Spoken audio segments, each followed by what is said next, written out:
Welcome in, everybody. Another edition of the Drew Goodman podcast. We're at 290 something. I always forget.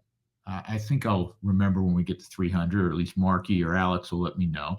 But glad you're along. It is Super Bowl week. Before we get going, I want to shout out my sponsors, Huntington Bank. In fact, I was just at an opening for a new Huntington Bank branch down in Lodo, 16th and Blake. They had a great shindig there. The mayor's office was there, a lot of dignitaries, and they're doing wonderful things, seemingly on every corner in our state. And a marvelous bank, well run, and they're immersing themselves in our community. So we're presented by Huntington, home of early pay. You can get paid up to 2 days faster, and there's no cost. It's your money. So stop playing the waiting game. More at huntington.com/yourmoney. Direct deposit and eligibility requirements apply. Check them out, Huntington Bank. I think you'll be really impressed. I tell you every week also, and have for years, about steel. You want to own your neighborhood, own your yard, be the envy of everyone. Go get Steel products, man, because they're going to help you in all 4 seasons. In fact, I brought a prop because I always tell you that my garage is full of Steel products.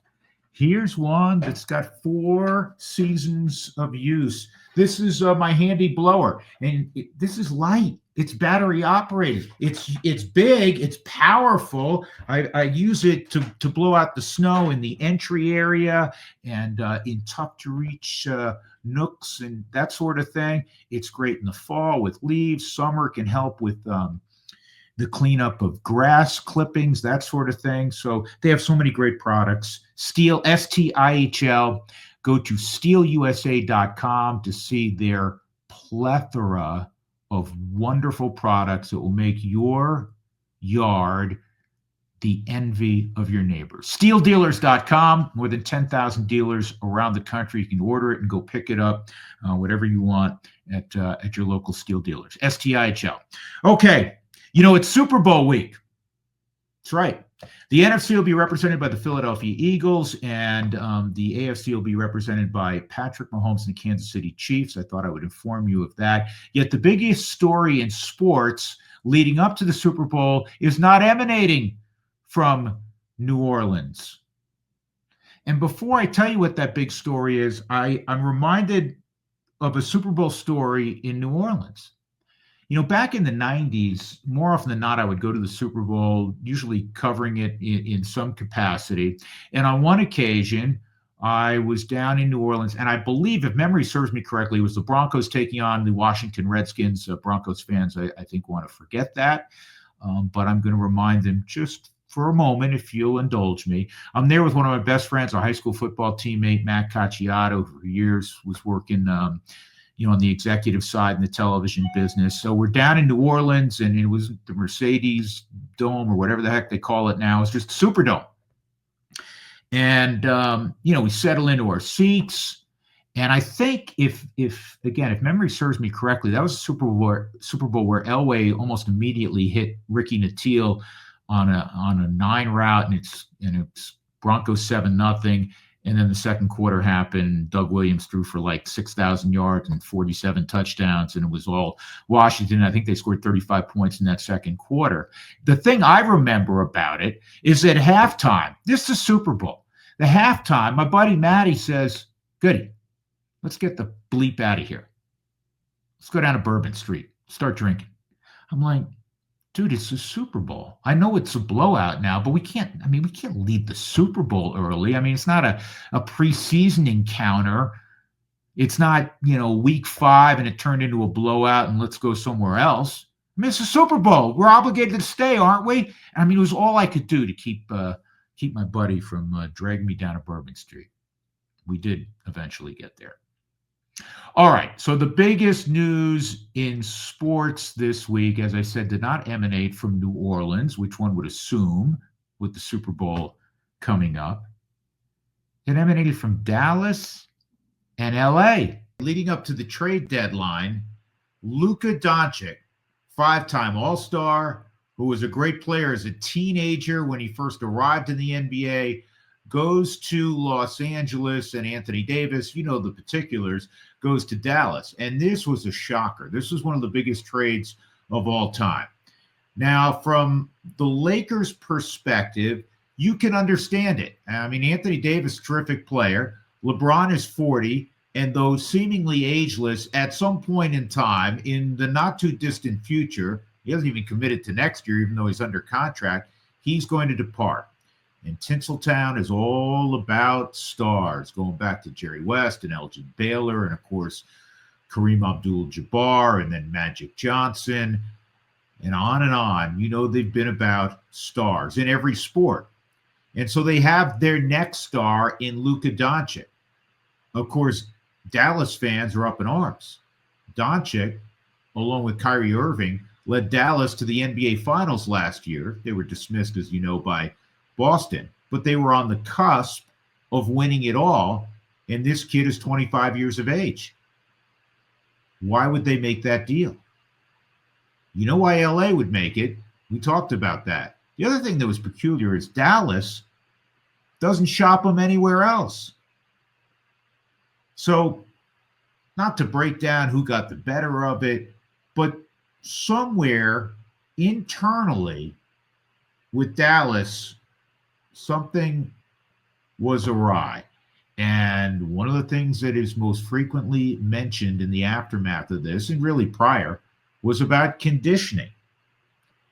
And I don't understand that, because in life you have this short window, especially if you're a professional athlete, to make a lot of money.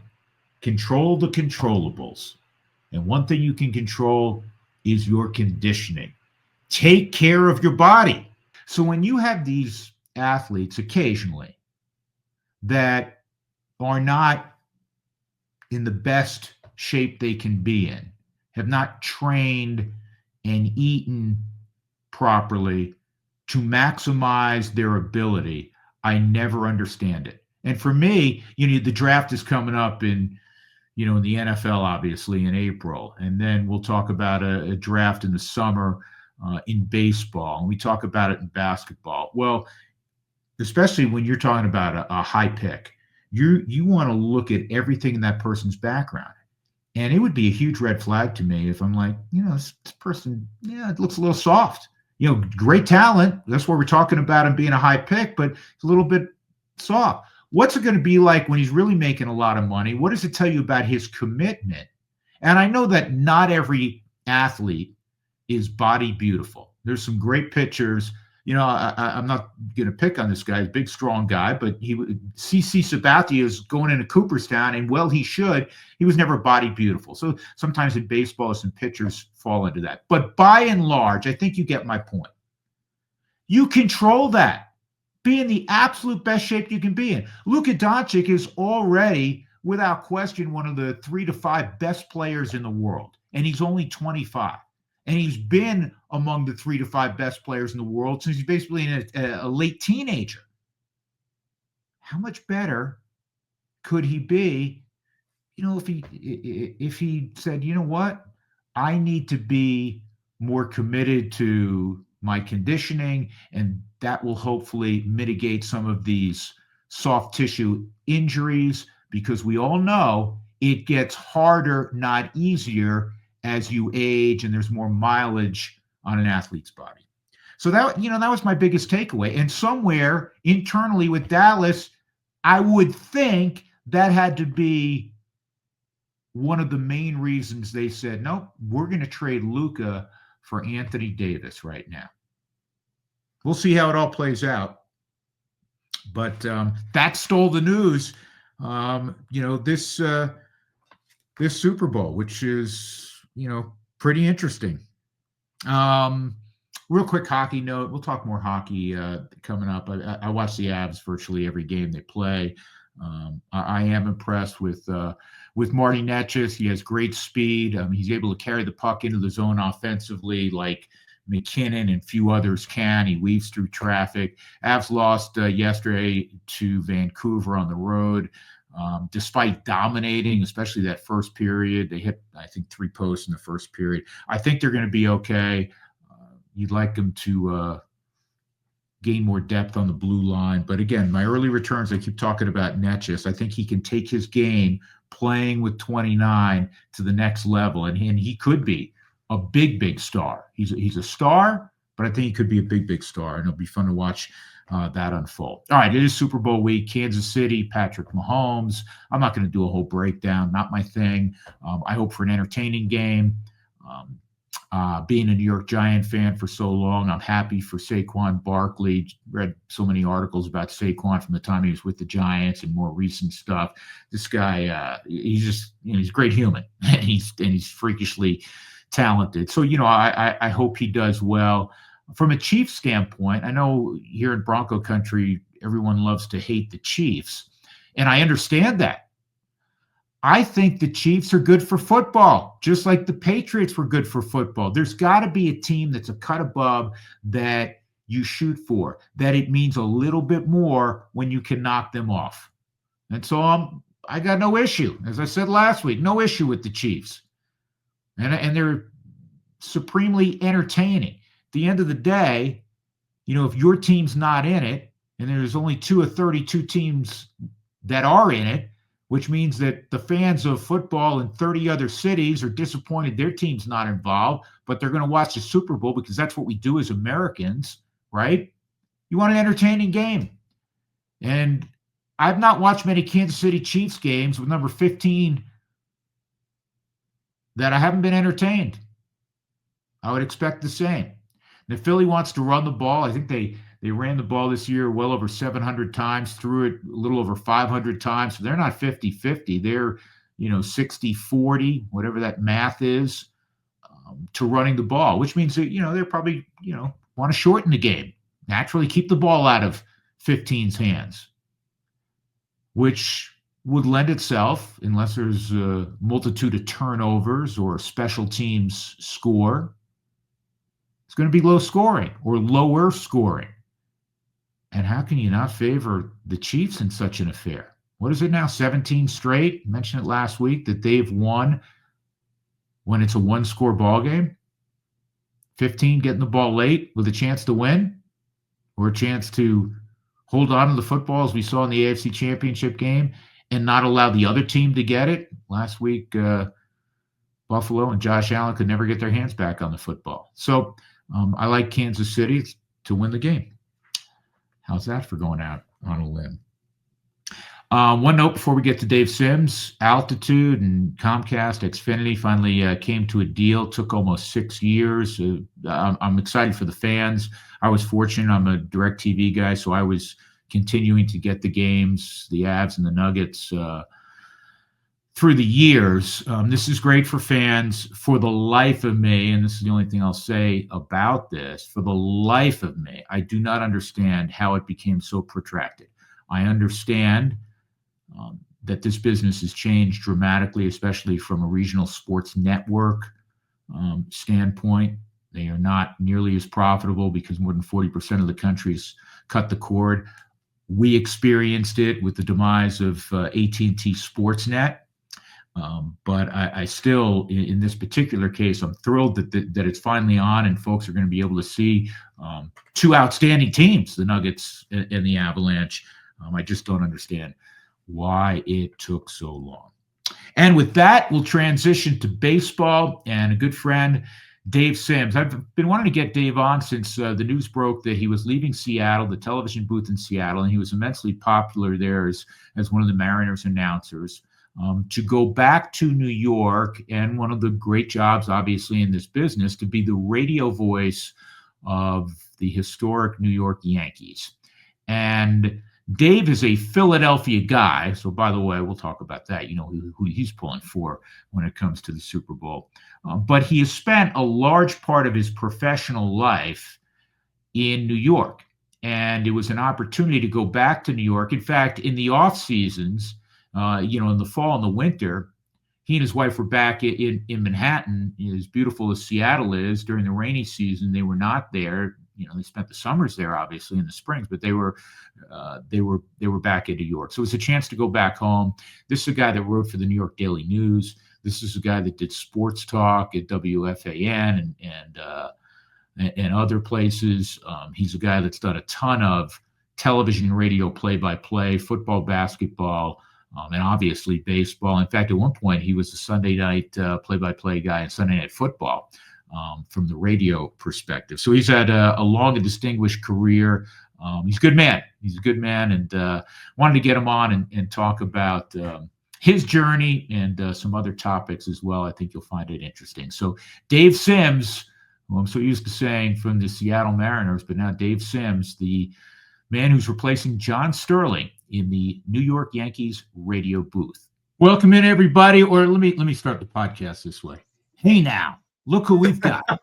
We got my man Dave Sims, who has been around seemingly forever. He's a colleague. He's a friend. It is a long and another long, distinguished resume. But I want to congratulate you because at 35, you have a new gig, man. New York Yankees radio announcer. I wouldn't mind having that number still right beside me, to be honest with you. Yeah, well, we both would, right? We both would. Yeah, you know what? I was thrilled for you personally because you're a friend. I was also really pleased in that you and I know how this business works. First of all, it doesn't matter how long you've been in it. 95% of people don't return your calls, emails, or anything else. And then to be, you're still in your prime. I know that because I hear you, and anybody who's heard you knows you're still in your prime. You got a long prime, but still, this industry. Oh, who's the next guy? Who's the next woman coming up, and that sort of thing. So for you to get that, I was thrilled as a friend, and I was also pleased because you know what? It didn't go to the the next 35-year-old. With all due respect to the 35-year-old. Yeah, no, that's a very good point. I'm not going to lie. I had that in the back of my mind. One of the many things I'm thankful for. So I appreciate it, man. That means a lot. Thanks.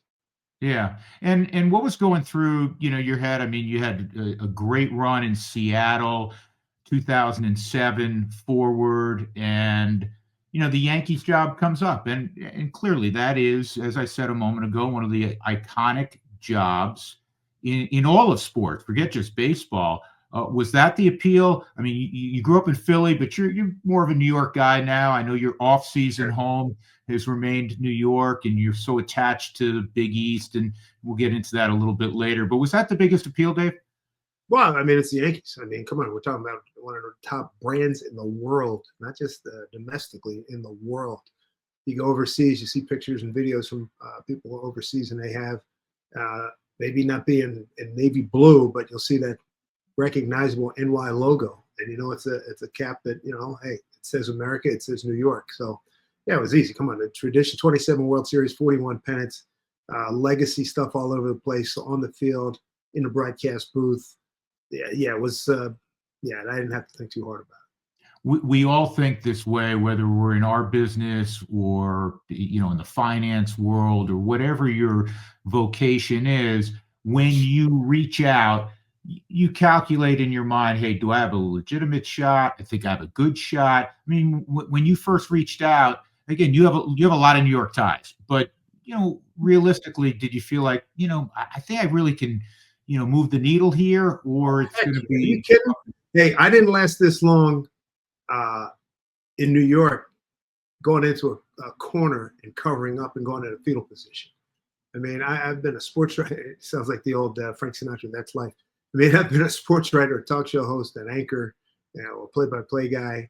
I heard nationally here in New York, and 18 years under my belt in Seattle, 3 seasons with ESPN. So I'm not sitting here saying that I'm coming in here like the Third Army storming the beach, but I'm pretty confident. And that you're born and raised in the New York area, and to survive here, I mean, you have to have confidence in yourself without being arrogant. But you got, man, I do this. I wouldn't afford it. Think I could. Yeah. Well, with this gig, it for instance, if tomorrow I was doing the Seattle Mariners, man, I'd be spending 12 hours a day leading up to spring training studying about Mariner history, Mariner players, idiosyncrasies around downtown Seattle, all of those things. Does it make it a little bit easier because you worked there, you lived it, and you talked about it for so long.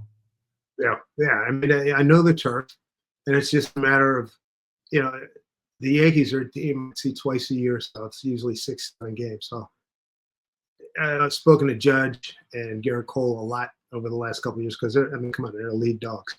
But now I get a chance to get to know everybody else. I have a really good feel for Booney. Aaron Boone, has done a nice job here. It also helps that I grew up in the Philadelphia area, and we share one thing, another thing in common. We are humongous Eagles fans, and he goes. I think he had season. I know he had season tickets, and he sees Mike Trout. Trout's got the Barca Lounger in the corner. Booney's usually in the suite or some real ideal seat. So we're going to talk about that Friday on my Hey Now podcast. So I'm looking forward to that. But yeah, there's a whole bunch of guys I'm looking forward to getting to know, and move forward from there. It's the same routine I've done the last 18 years, just different names, and obviously the Yankee history speaks for itself. And now, instead of spending 6 months in the Apple, being there 12 months, the restaurants, the old haunts, maybe folks you weren't able to get with, in the shorter period of time, it's got to be great. No question about it. And the other thing too, I can catch up on Broadway, and no better teacher than Susan Loveman, my partner on radio, who, she was a former Broadway performer. She knows everybody on the boards now, and every year my wife and I usually call it, what are we going to see here during the off season? So I'm looking forward to that. And the other thing that's funny, Susan and I know each other from WFAN days when I was doing talk radio with Nick Coleman in the middays, 10 to 2. And she was the Knicks reporter and then the Yankee reporter. And so, we've known each other, and we got to know each other even better once I got the baseball job. So no longer do I have to text her from 3,000 miles away. She's going to be like about 6 feet over to my right. So we're going to laugh. We see the game a lot. We're slow on numbers. I mean, the numbers are there to tell the story. I just generally don't like to go 18th level on the sabermetrics. I think that's for evaluation for the guys up front, the player personnel guys. Grandma in East Islip doesn't necessarily care about weighted on base average and that kind of stuff. But we're going to tell stories too. In addition to me playing, being a play-by-play guy, and I put a high premium on calling and describing what's going on, what's the score. And as a Marty Glickman disciple, it's pretty easy to be that way. And I love the fact that I have my degree from Marty Glickman Tech. Yeah, and you know what? Because I'm old enough that Marty Glickman was also somebody that I got to spend a little bit of time with way back, and so I think for any New York guy or Northeasterner, Marty Glickman's name will always resonate. You went for you're going from you've done both, obviously, a ton of radio, a ton of television, but it's going to be, correct me if I'm wrong, almost exclusively radio. That okay? Yeah, it's fine. Man, hey, don't be at the ballpark. Hey, man, I got the best seat in the house. In the home office, Jim Cotto always he just call it the stadium. You don't have to say Yankee Stadium. The stadium. Yeah. So you're going to be on the floor at about 1:30 in the afternoon? I will be there. I plan on being there consistently, usually in the 2:45 to 3:15 window. That's where I like to roll. Get a chance to talk to both managers. You see me in the clubhouses. Parcells always said you got to shop for your own groceries, and that's what I do. Yeah, I'm a big believer in that. I'm glad you brought that up because there are some of our brethren that really don't go on the field.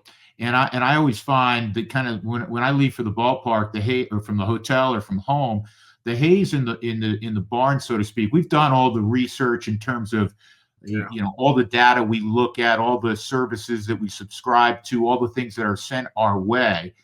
And then I think the most important thing that we do is being able to interact with players, just shoot the shit with players, quite honestly. Absolutely. Managers, coaches. And I'm always kind of a little surprised that there are some, not all, that don't do that. I don't get that. Yeah, me either. That's always caught me by surprise. I just assume, especially me being a former newspaper reporter. So, I mean, I know what it's like, working at clubhouses and working at the cage and everything. The other thing, you mentioned all the stuff, the info that we get. You wake up in the morning, have coffee, do your workout, watch TV, watch Maddie and the boys do MLB Central. You can, but by the time noon comes around here in the East Coast, or even when I was out in Seattle, you could absolutely paralyze yourself with numbers and information.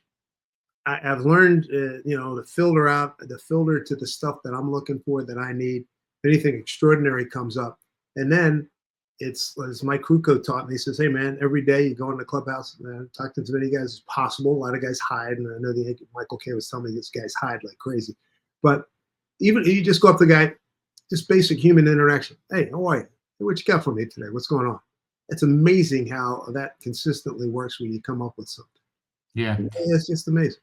Yeah, I've always said this. It's not pointed questions necessarily, especially with you and I. We're covering a team. They see us every day. We're on the same, charter with them. We're in the hotel. You see them in the lobby. It doesn't have to be specific pointed questions. It could just be, human interaction, and sometimes the story emanates from that's usable. No question, no question. And then, there's always something that happened the previous night, previous day, and you want to get somebody's thought process on whether it be good or bad. That play in the seventh inning made a decision. You got caught between second and third. Give me your thinking on that play. All right, boom, I got that. Hey, you made a hell of a catch.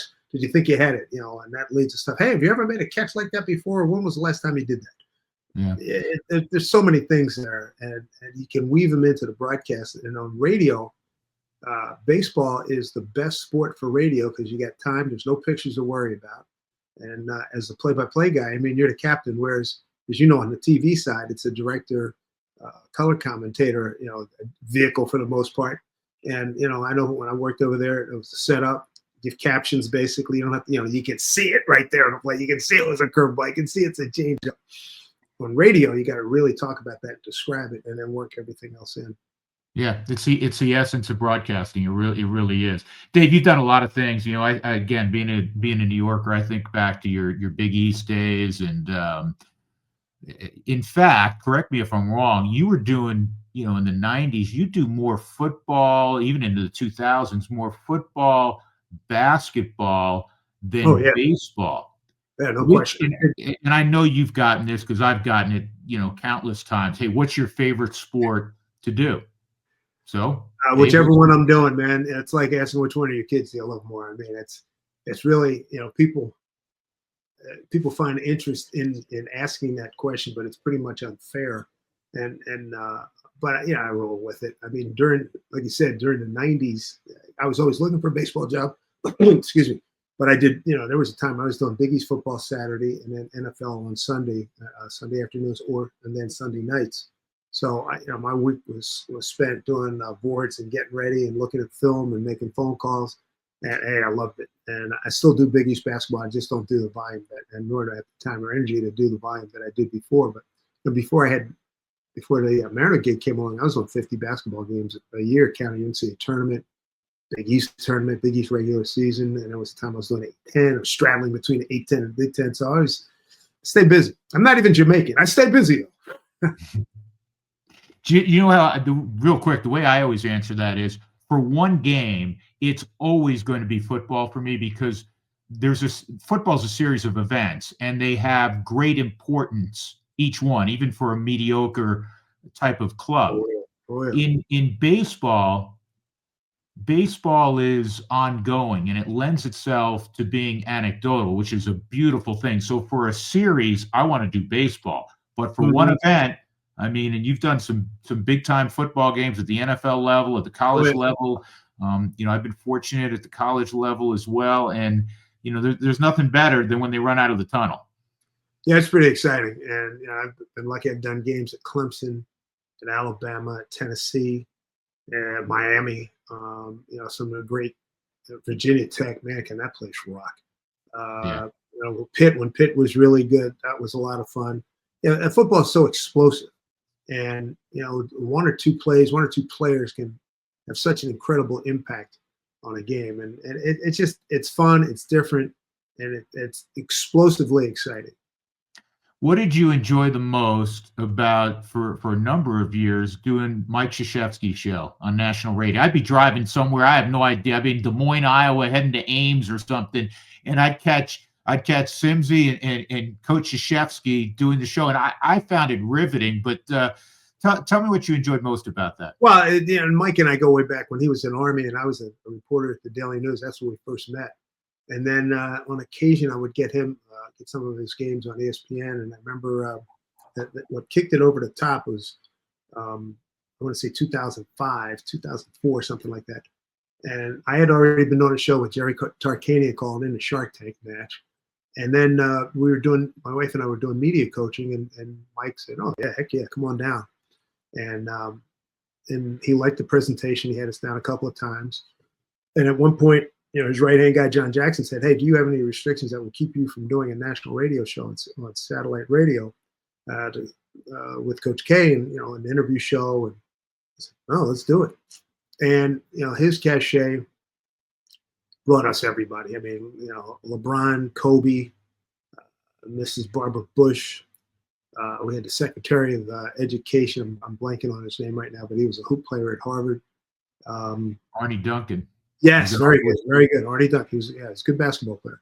And then, everybody in every sport, your producer, or if I call and say, "Hey, Coach, I can get so-and-so, come on with Coach K." "Yeah, what time?"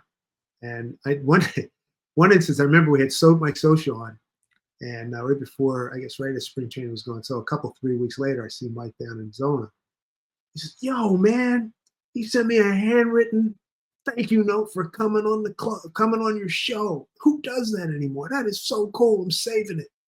And I said, "There you go. That's why he's one of the, he's one of the really good guys, and obviously one of the greatest coaches ever." So, yeah, we had a blast, and I felt like I got a chance to play sort of a Ed McMahon role, just to tee him up, set it up, introduce the guest, interact with him at the top and the bottom of the show, and we did it for like 17, 18 years.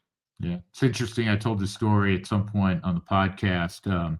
I have mad respect for Mac Brown, and I know you probably overlap with Mac at different stages. And he and Bill Snyder comes to mind, who was a legendary coach at K-State. You do their game, and on Wednesday, you'd get a card in the mail that it wasn't from a secretary, it wasn't from some grad assistant.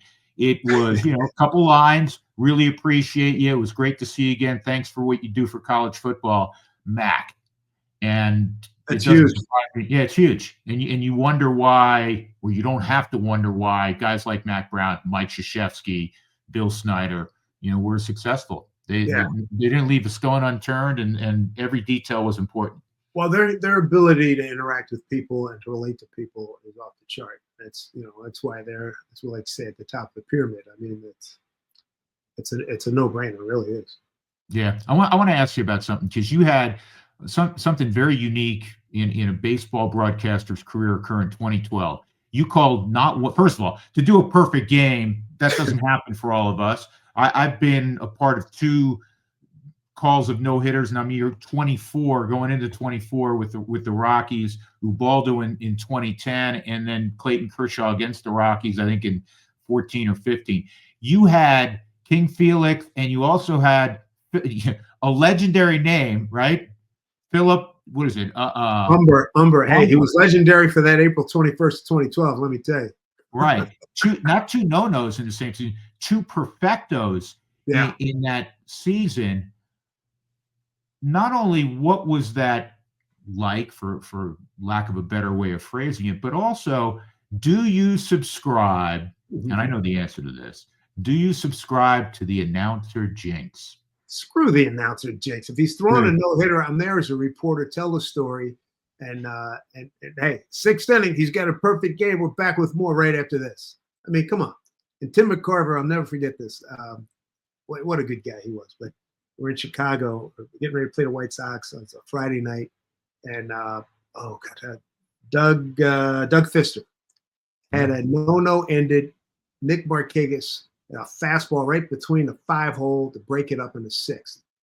Carver comes up and says, "Hey, what's this you talking about doing calling a no-hitter?" And you kept calling it a no-hitter. And I'm thinking, are you kidding me? I'm going to be going back and forth with this guy.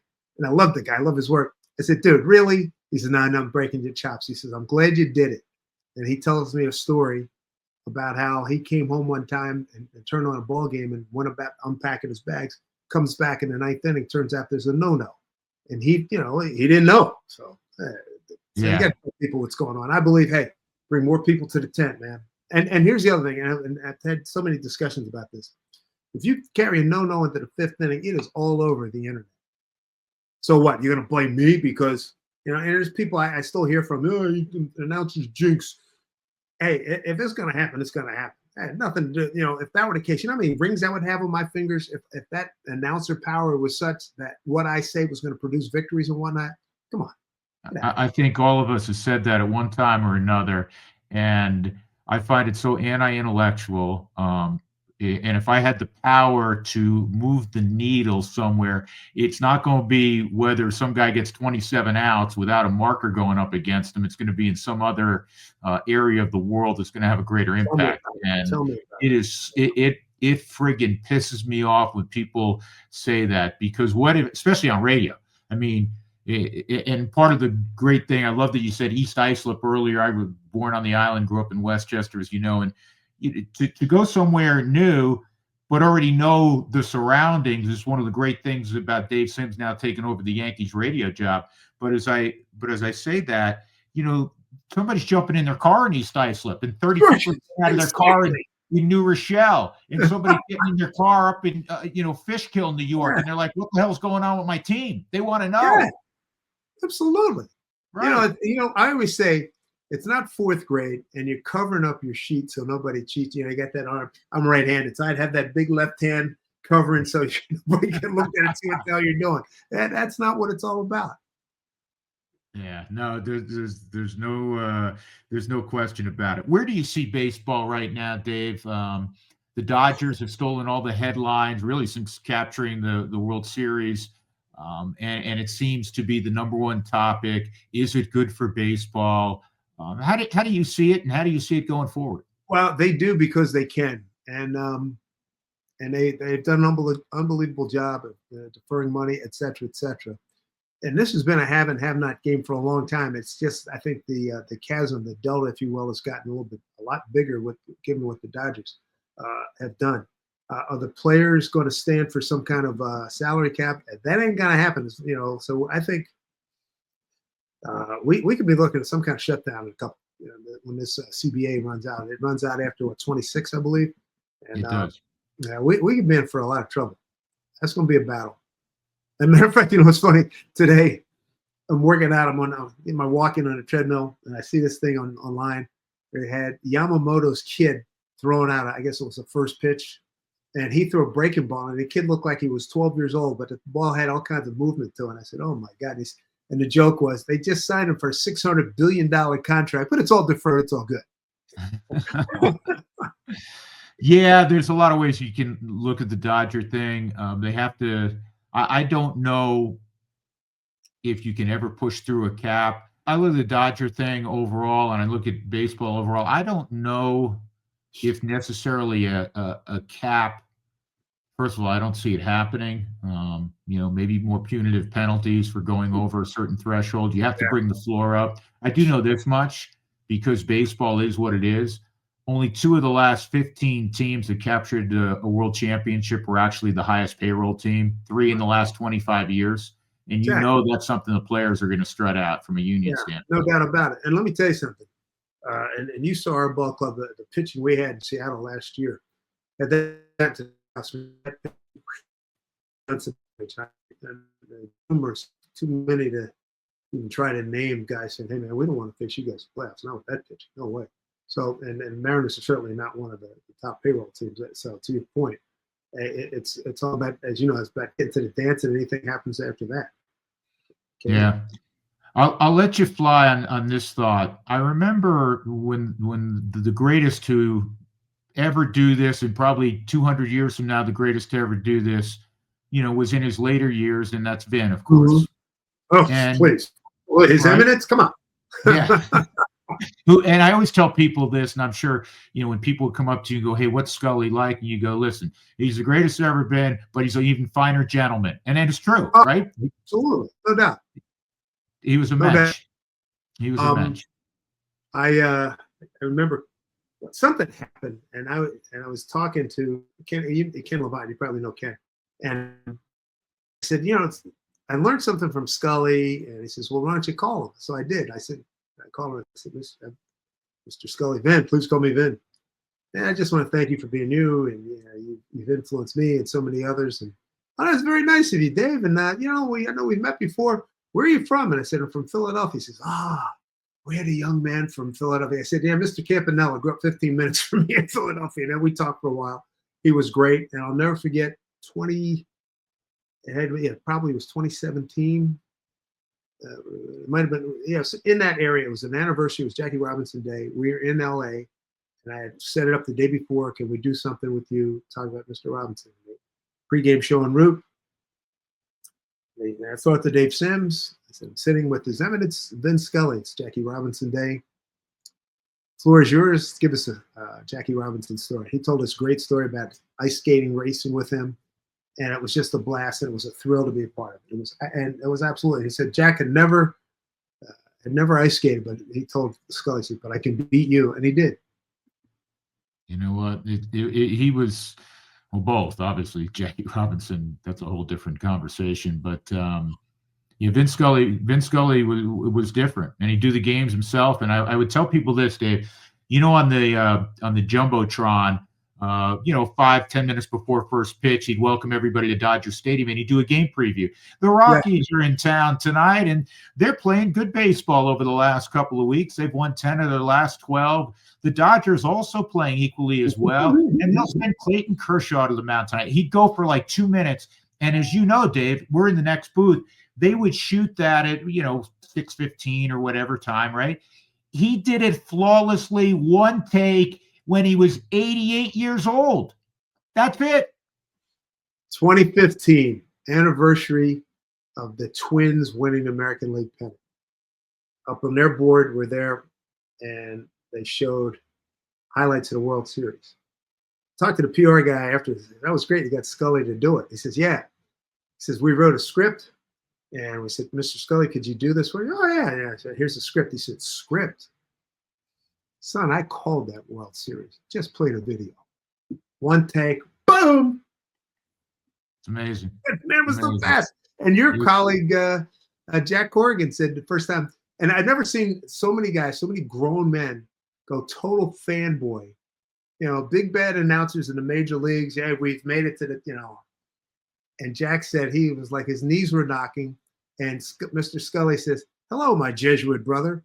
He had done research on Jack, and Jack was like, "How the freaking guy knows where I went to school? Are you kidding me?" Yeah, he was truly amazing, and honestly, he realized he was an icon, and he was so gentle and so giving of his time with everyone. Real quick aside, you reminded me of people being like a little kid. We all were in his presence, right? And I have so many stories because we were in the same division. He dropped by our booth, and it's like, think how cool is that? Vin Scully's walking into our booth just to chit chat. I mean, it was crazy. But one of my partners, a guy well, Jeff Houston. Yeah, sure, Huey.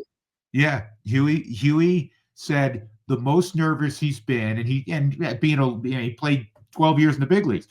He goes, I've met everybody. I've met presidents. He goes, the most nervous I've been in my life was the first time I met Scully, and when Scully on a later occasion had Sandy Koufax in the booth, and he said I was like, mesmerized and so nervous to go up to Sandy Koufax and say hello.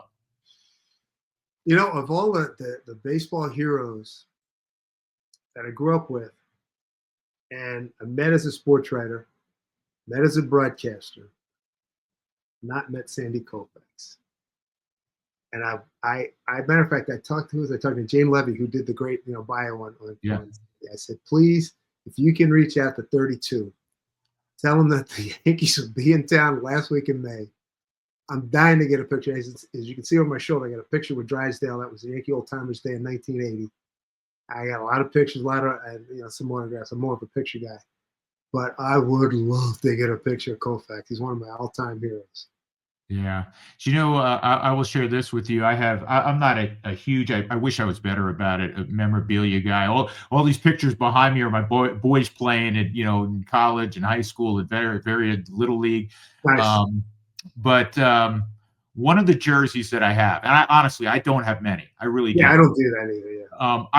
I bought this also. I did it, but and my dad grew up 3 blocks from Yankee Stadium. Right, he grew up on 164th in the concourse. Hated Nice. Oh, the well, hated the yeah. Yankees. Walked across the Harlem River to the Polo Grounds. He was a Giant fan through and through. They leave. He adopts the Mets. I probably told you so I was a Mets fan. Anyhow, Sandy Koufax was at Ebbets Field. Sandy Koufax is a Brooklyn guy. I've never rooted for the Dodgers, but and it's twofold. You know, being a New York Jew and Sandy Koufax being who he is, I have a jersey that I bought that is autographed by Sandy. You would have been thrown out of the club had you not done that. Right? I Right? mean, Absolutely. The reason I brought up, and I'm glad we got to spend some time talking about Scully and Sandy. And the reason I brought it up is we have one of those. I love how Ernie Johnson describes what you and I are so privileged to do. Not not a want to, a get to job. You know, we get to sit in the booth in the best seat in the stadium and call a ball game. Sit center court and call St. John's, taking on Seton yeah. Hall. Being at Alabama and calling them playing football against LSU. It's a get to job. And for that reason, when people talk about, they used to bring up every once in a while, somebody say, you think Scully's going to retire? Doesn't he want to retire? He's doing, if you're doing something you absolutely love and have passion for, why in the bleep would you want to retire? Right? No hurry. Hey, as long as the big Yeah. guy says you're good to go and you still want to do it, that's what I'm doing. Every now and then I miss not doing football, but I love doing the baseball. I got the podcast that has really filled a void, and I still do enough basketball games to keep it really interesting. So and then when baseball starts, man, it's full speed ahead. Yeah, Dave, I can't thank you enough. I'm thrilled for you for this new gig, and I will see you. You're gonna be out at our place. Yeah, I saw this that. year. You know how much I love getting the double New York dose, the Mets and the Yankees. So every other year, Yeah, I get that. But you all are coming out this year, and I always look forward to seeing you and reminiscing, and we'll be in absolutely. contact prior to that. But thanks, man. Hey, Drew, thanks a lot, man. Always a pleasure. You're one of the good guys, man. I appreciate it. And thanks for the invitation. You bet. Continued success, Dave. Thanks, you too. Big thanks, as always, to my guest this week, Dave Sims, and I wish him nothing but the best going forward. Yankees come to Denver this year, so that'll be fun, right? It'll be probably 3 sellouts, and as I said, Dave's a good man, and he's had a tremendous run in this business. Before we get on out of here, the Gorlocks, by the way, some of you may be saying, I said representing Webster baseball today, and their nickname is the Gorlocks. And you see the creature on here, and you say, well, what's a Gorlock? I had somebody come up to me once wearing some paraphernalia from Webster University, and they said, oh, that's right, that's a Gorlock. He goes, we had those in our backyard when I was growing up. And I just nodded and said, wow, that's really cool. That's great. And yeah, give him a fist bump and moved on down the road. The Gorlocks, folks, that's a fictitious creature. There's 2 roads that intersect on campus at Webster University in suburban St. Louis, Webster Groves to be exact. And it's I think Lockwood and the other name of the street starts G-O. And so somehow many moons ago, they put those two words, those 2 street names together, and they came up with Gorlock, and they created this creature. So if you have them in your backyard, there's probably aliens there as well. Enjoy the Super Bowl, everybody. We'll do it again, as we like to say, in 7 days. Thanks to my man Alex, to Marky for helping out on the show each and every week. And thanks to you for joining us. And a big shout out, as always, to Huntington Bank and Steel. See you soon. Be well.